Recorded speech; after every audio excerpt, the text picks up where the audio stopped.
Muy bien, el día de hoy hemos estudiado Hechos capítulo 4, versos 23 al 31, que hablan de la oración en medio de la persecución, cuando Pedro y Juan se encuentran pues delante del concilio, ¿no? Y siendo amenazados porque ellos estaban hablando de Jesucristo resucitado, ¿no? Es esto, ustedes no hablen más, pero ellos se ponen bravos, ¿no? Dicen, no vamos a seguir hablando de Jesucristo. Ustedes juzguen a quién vamos a obedecer, a Dios o a ustedes. Arrepiéntanse porque ustedes fueron quienes mataron al Cristo de la gloria, ¿no? A quien Dios resucitó entre los muertos. Tremenda prédica de Pedro, y ellos son soltados y entonces van con los suyos, y allí entonces vamos a aprender 4 cosas importantes que pasaron en este tiempo de ser liberados, pero cuando inicia la persecución de la iglesia. Ellos oran pidiendo la soberanía de Dios, usan la palabra de Dios, entienden los propósitos, por qué sucede todo, y finalmente piden coraje para seguir predicando a pesar de que les puede costar la vida. Así que tú oras en medio de las dificultades, de la persecución, de las vicisitudes. ¿Haces esto? Bueno, lo primero que sucede, ¿no? En este contexto, lo primero que les viene a pasar es justamente el momento en que son liberados, son soltados, y dice que vinieron a los suyos para contarle todo lo que había sucedido. Y esto nos habla de que no se quejaban, sino que venían a contarles como un testimonio. Y todos alzaron la voz y citaron un salmo y dijeron: soberano Señor, tú eres el Dios que hiciste los cielos y la tierra, el mar y todo lo que en ellos hay. ¿No? Esto fue lo que ellos dijeron. Entonces, inmediatamente, después de citar el Salmo y confesar el señorío, la soberanía de Dios, usaron el Salmo 2 como una plantilla para orar, porque ellos citan literalmente a David: por boca de David dijiste, ¿no? Que la gente se juntaría, ¿no? Se amotina la gente, los pueblos se van a poner a pensar cosas vanas, y se reúnen sus reyes, sus señores, contra el Cristo, contra Dios y contra el Cristo. Entonces, ellos citan la palabra para entender los propósitos de Dios. Y aquí es justamente donde entran los propósitos del Señor, porque dice, y eso es justamente lo que sucedió. Realmente se unieron contra tu santo Hijo, a quien tú ungiste, y vino Herodes, vino Pilatos, todos los gentiles, todos los judíos, juntando toda la humanidad representada en judíos y gentiles aquí, para que finalmente ellos, al matar a Jesús, cumplieran las profecías al decir que Jesucristo moriría en una cruz. Finalmente, lo que termina pasando es que ellos, al orar, van a poner 3 puntos importantes en su oración final, ¿no? Después de hablar de la soberanía, de la palabra, el propósito. Ellos no piden para que cambien las circunstancias, ellos no piden para que todo sea más suave, más fácil. Ellos van a agarrar y van a pedir increíblemente por más coraje y por el soporte de Dios. Lo primero que dicen es: Señor, encárgate tú de ellos. Sí, no te encargues de nosotros.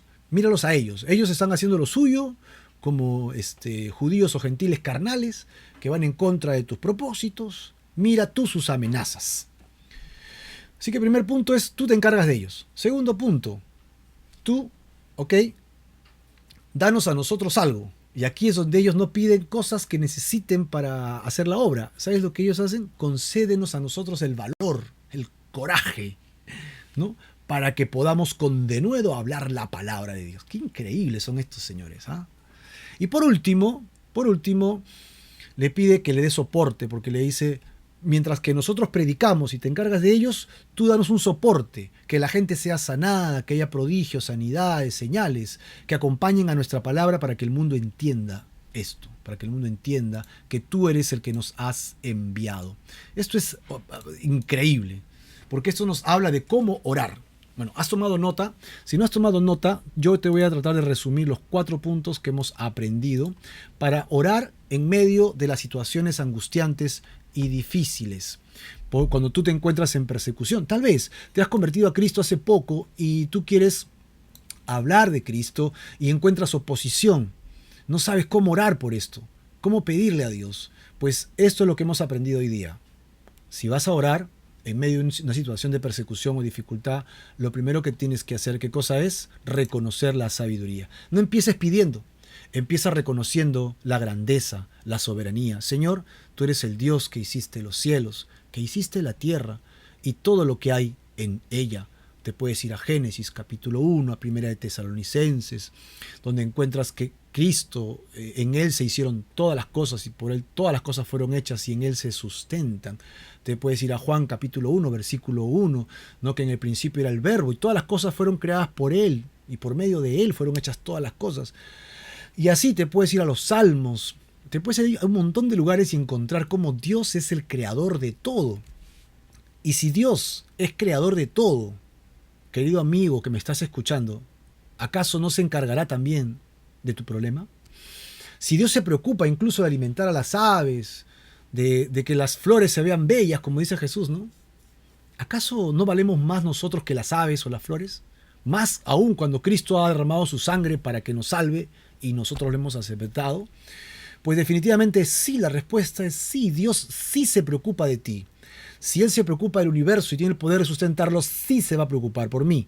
Así que reconoce la soberanía antes de pedir cosas. Señor, tú eres grande, tú eres poderoso. En ti confío, ¿no? Pon tus palabras allí. Segundo, después de reconocer la sabiduría de Dios, tengo que buscar que usar la palabra de Dios. No basta solo con creer, sino que es importante que yo use la Biblia. La palabra de Dios dice que si pedimos conforme a su palabra, Él hará. Así que no se trata solo de pedir, sino de pedir conforme a lo que está escrito en este libro. Entonces, cuando tú vas a pedir, abre. Yo te sugiero que leas los salmos todos los días, salmos, proverbios. No tienes que memorizarlos, solo leerlos. Y ora conforme a lo que está escrito ahí, ¿no? Repite esas palabras. Entonces vas a entender muchas veces cómo pedirle a Dios conforme a su palabra. No tienes que adivinarlo, está escrito. Ya está listo. Solo tenemos que utilizarlo para que sea útil, práctico, para que nosotros lo podamos utilizar en cualquier momento. Usa la palabra de Dios. Medita en ella. Pasa tiempo en las Escrituras. Y cada vez que entiendas algo, ora. Entiendas y ora. Entiendes algo y ora. Eso se va a ir quedando en tu corazón. Es como una espada que llega hasta lo más profundo de tu ser, ¿no? Tuétanos, huesos, ¿no? Y discierne nuestras intenciones y pensamientos, dice el libro de Hebreos. Eso es profundo. Así que no se trata solo de un libro y de dichos. Es la palabra inspirada de Dios que se nos es otorgada a los seres humanos. Esto es maravilloso. Así que cuando ores, hermano, por favor, reconoce primero el poderío soberano de Dios, ¿no? Soberanía es que Él no le da cuenta a nadie. Él decide finalmente qué hacer. Es soberano. ¿Y conforme a qué voy a pedir? Con lo que está escrito en los libros del Antiguo y Nuevo Testamento. Ese es mi recurso. Ese es mi lugar donde encontrar palabras adecuadas. Hicimos un ejemplo hace un instante. ¿Qué pasa si yo pido pan para mi casa? ¿Está mal? Está bien, pide, hermano. Pide. Señor, dame para el bitute, decimos acá en Perú, ¿no? Dame para el alimento diario, ¿no? Para el pan de la casa. Pide, hermano. Claro que sí. Pero ¿qué pasa si pides conforme al Padre Nuestro, por ejemplo? Entonces, Señor, tu palabra dice que Jesús enseñó, ¿no? Padre Nuestro que estás en los cielos. Y luego dice que danos el pan de cada día. Así dice tu palabra, Señor. Así que conforme a tu palabra pido, dame el pan que necesito. Desde tu perspectiva y la mía es la misma oración, pero suena distinto en el cielo. El replicar de las campanas suenan distintas en el cielo cuando has pedido de la segunda forma, porque has pedido conforme a su palabra. Hay una gran diferencia. Y Dios dice, al fin Marco me pide conforme a mi palabra. Toma, Marco, toma. Y la otra forma, sí, te voy a dar, pero espera. Dios se ha comprometido a responder nuestras oraciones así. Así que no es un truco, no es escondido, es una verdad, es una verdad tan abierta que nadie la usa. Usemos esas verdades. Y siguiente, tenemos que entender por qué o para qué me pasan estas cosas. Los problemas le vienen a los buenos y a los malos, ¿no? La lluvia, dice Dios, hace caer lluvia sobre justos e injustos. El sol los pone sobre los que creen y los que no creen. Es decir, a todos nos vienen problemas, dificultades, adversidades, enfermedades, seas que eres creyente o no. La gran diferencia es que un no creyente muchas veces se queja. ¿Y por qué? ¿Y por qué yo? No sé, no entiendo. Cuando pensé que todo iba bien, hace esa cosa, esta hace eso. O pasan estos problemas. Yo tengo una nube negra sobre mi cabeza. Ok, pues esas son las quejas, ¿no? Pero ahí no buscas propósitos. Ahí solo hay quejas, ¿no? Estás quejumbroso. ¿Y qué pide Dios? Que entendamos los propósitos. Ellos hablan acerca de cómo se cumplió la palabra en el hecho de que los judíos y los gentiles mataran a Cristo. ¿Para qué fue eso? Para salvar a la humanidad de sus pecados. Reconocieron el propósito de Dios. Tú y yo debemos reconocer para qué pasamos por diferentes dificultades. Cuando lo aprendamos, se acabó el problema y el Señor nos manda una dificultad más grande, pero con una base. ¿Qué ocasiona eso en nuestra vida? Fortaleza, crecimiento espiritual, confianza en Dios. Por ende, poder de Dios, bendiciones de Dios. No hay bendiciones de Dios, no hay poder de Dios si yo no crezco espiritualmente y solo soy un quejumbroso. Y soy un lamentable ser que solamente está levantando el dedo contra el cielo reclamando. Yo me merezco lo mejor y no lo tengo. ¿Por qué? El universo se ha puesto en contra de mí. Palabras que solemos usar, ¿no? Pero es que no es el camino. El camino es, ¿para qué me pasa esto? No lo disfruto, Señor, no me gusta. Duele, fastidia, no hay necesidad. Pero ¿para qué aprendí esto? Y los hombres y mujeres que han pasado por mayores dificultades y los han entendido y han orado, son personas sumamente espirituales, sumamente poderosas en Cristo Jesús. Es increíble. Ahora, después de que has pasado por estas tres cosas, ¿cómo más tienes que orar? Reconoces la soberanía. Espero que apuntes, ¿no? Lo haces conforme a su palabra, buscas el propósito de Dios y al final lo lógico sería mi lista de oraciones. 1, 2, 3, 4, 5 peticiones. Sacamos nuestro rollo del mar muerto y es largo, ¿no? Y tenemos nuestra petición una por una bien especificada. No está mal, hermano, si por eso estamos orando, ¿no? Debemos pedir al Señor. Sin embargo, ¿qué piden ellos? Coraje, valentía para un efecto. ¿Cuál es el efecto que ellos quieren? Predicar la palabra de Dios. Para eso es que ellos piden sabiduría y coraje. Señor, todo esto ha pasado, pero para cumplir tu llamado. Tú nos has llamado a predicar tu palabra, que el mundo escuche tu evangelio. Tú me has creado así como soy con un objetivo. Quiero cumplir ese objetivo, quiero cumplir la meta para la cual tú me has diseñado. Eso, hermano, cuando tú encuentras el propósito, haces bien esto. Usas la palabra y la sabiduría de Dios. Y Dios te va a acompañar, estará contigo hasta lo último de la tierra. Entonces, cuando pasas por dificultades, cuando estás pasando por problemas difíciles, ¿oras a Dios o te quejas? ¿Qué es lo que haces? ¿Qué es lo que haces en tu vida? Entonces, vamos a orar justamente para encontrar el propósito de Dios en esto. Cuando buscas a Dios, ¿qué haces? ¿Te quejas o realmente oras? Yo te animo a que ores y que busques a Dios de todo tu corazón. Sí. Y cuando lo hagas, hazlo reconociendo su soberanía, usando su palabra, buscando los propósitos de Dios en tu vida y pidiéndole a Dios que te dé valentía y coraje para que hagas su voluntad.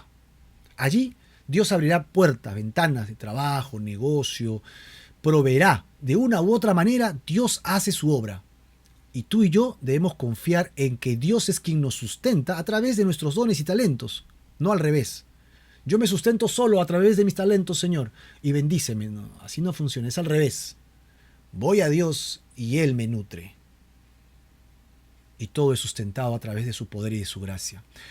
Para que esto funcione, tú tienes que reconocer a Dios en tu vida. Tienes que venir al Señor hoy día, entregarle tu vida, salir del pecado, de la muerte y reconocerlo como tu Señor y Salvador.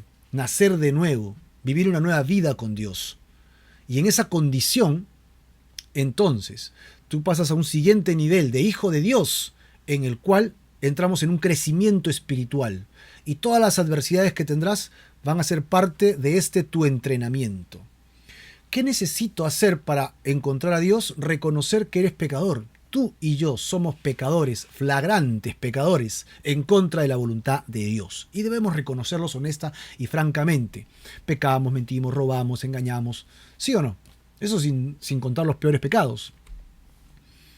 Basta con uno solo para ser condenados y muertos por nuestros delitos y pecados y ser apartados de Dios para siempre. Dios quiere que reconozcas tu pecado hoy día y te arrepientas. Así como está acá, arrepentimiento. Pero el arrepentimiento no basta. tiene que ir acompañado de que yo creo que Dios me limpia de mis pecados a través de la muerte de Jesús en la cruz. ¿Tú crees que Jesús murió por ti en la cruz? Si lo crees y te has arrepentido, hoy día es el día de tu salvación. Medita en esto. Medita solo en lo que acabamos de decir. Por mis pecados me voy al infierno, pero Dios me rescata. ¿Cómo? Si yo creo que Jesucristo pagó el precio de mi pecado. Medita en esto. Yo creo que Jesús murió en la cruz por mi culpa y con eso pagó el precio de mi maldad. Por eso me arrepiento de mis pecados y creo en eso. Si crees en esto, es lo único en lo que tienes que meditar el resto de tu vida para ser salvo. Vamos a orar. Señor, te damos gracias, porque nosotros pecadores necesitamos ser redimidos, salvados, justificados, limpiados de nuestros pecados y no podemos solos. De una u otra manera lo intentamos, pero hemos fracasado, Señor, porque nuestra carne siempre nos gana. Ahora, Señor, necesito ayuda, necesito oración, necesito, Señor, que me ayudes a crecer, a saber cómo orar en tiempo de persecución, de dificultad. Señor, tú eres el soberano de todas las cosas, y tu palabra dice que si me arrepiento y creo en ti, tengo vida eterna. Así que tu propósito es librarme de la muerte eterna y llevarme a la vida eterna contigo. Hoy día te pido que me des valentía para poder, Señor, aceptar mi pecado, arrepentirme, Señor, y entregarte mi vida para siempre. Prometo seguirte, esforzarme por hacer lo correcto. Recíbeme, Señor, como tu Hijo. Acepta, Señor, la muerte de Jesús, tu Hijo, para mi salvación. Yo la acepto en mi vida para vida eterna. Te entrego todo lo que soy en el nombre de Jesús de Nazaret. Amén y amén. Gloria al Señor Jesús. Si le has entregado tu vida al Señor, inscríbete en las clases de la Academia Bíblica para que empieces a estudiar pronto. Dios te bendiga.